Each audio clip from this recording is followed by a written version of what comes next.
Hey guys, it's been the Coin Geek at Old Pueblo Coin. Thanks for joining me today. Please remember to like, share, subscribe, and comment and do all that good stuff. I'm so excited. Some days I like my job, some days I love my job. There's plenty of days where I'm, just doing my job. But also, man, this stuff, just nothing is quite like Continental and colonial currency. It is among my favorite stuff to look at, to view up close. The history is just wild. The way they're made is pretty epic. And so we're going to look a little bit closer at these three notes here and just how fun they are. Of course, you've got this United States note. This is a Continental note. So usually the way to tell the difference between a Continental note and a state note is it'll actually have the name of the state on it if it's a state note. And so one of the things historically about these Continental banknotes from our first Continental Congress was that eventually they became pretty much worthless.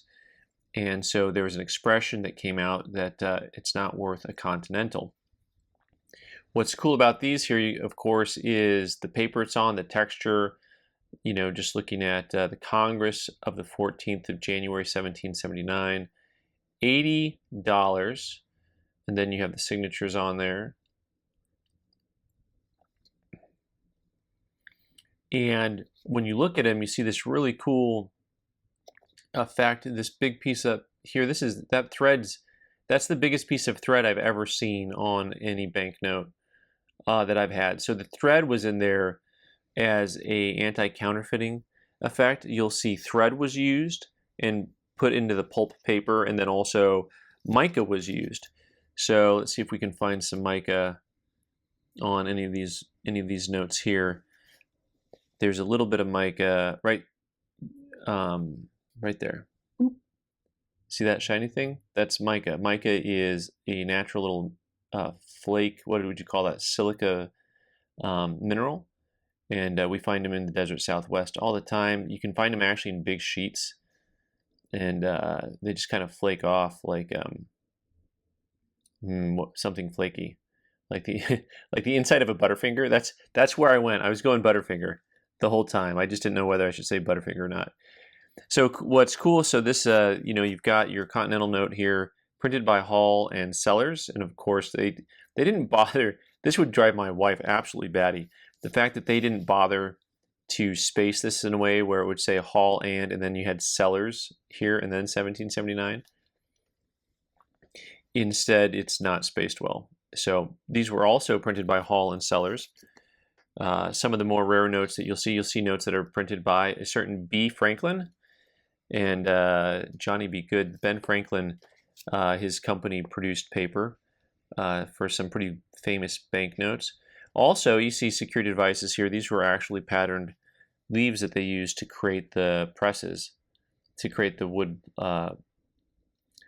press on these. They used real leaves to make an impression, which is kind of cool. But once again, you see the level of detail on these.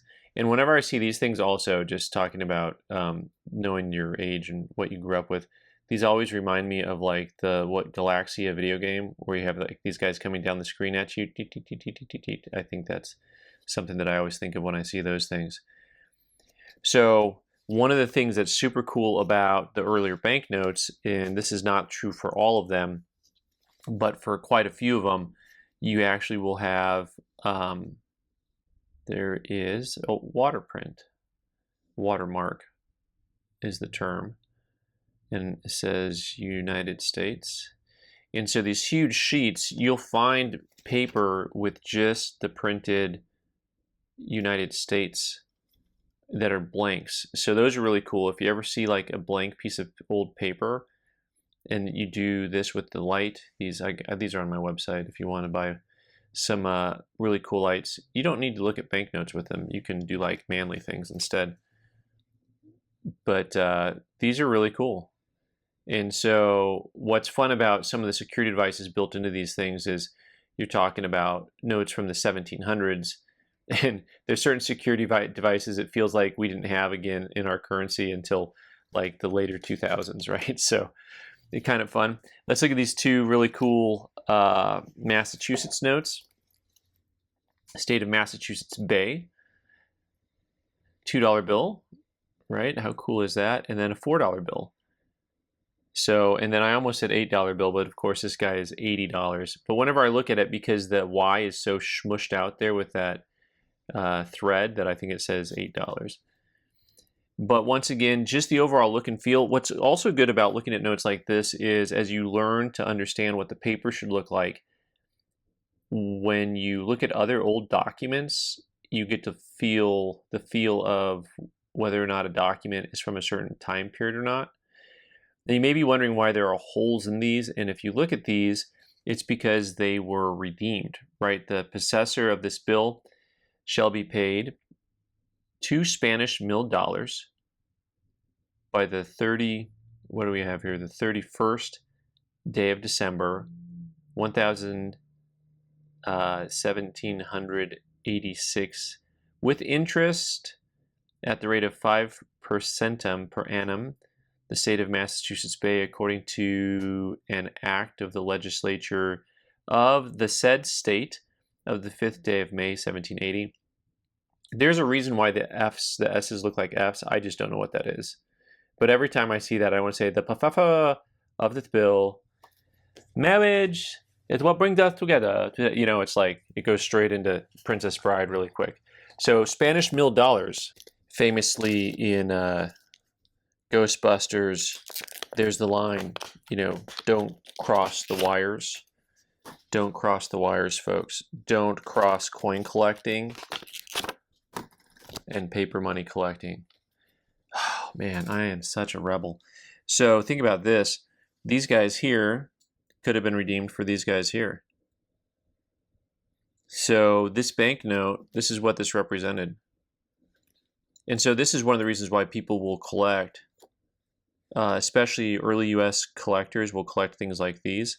Of course, these are both from the Mexico City Mint, you know, but maybe they collected, maybe I'll have something here from, oh yeah. So when they say, you know, the Spanish Kingdom, really, this is a little bit later here. This one's the 1820s. This would have been redeemed by then. But that's the Lima, Peru mint mark right there. So these guys, when you're working your colonial job, you know, working for the man, and then you're getting paid in this, you get to redeem it in those and then spend those at the pub. I don't know why I think everyone was drinking back then. It is Massachusetts. So then also you have, of course, these really interesting looking vignettes on the back with double color, two-tone. So you got the black and the red. That's also an anti-counterfeiting device. Same with the way this was done up here with the 2 different colored blocks. That is to prevent counterfeiting from happening, because it was very difficult for someone to produce both black and red ink at the time. So that's what they were doing.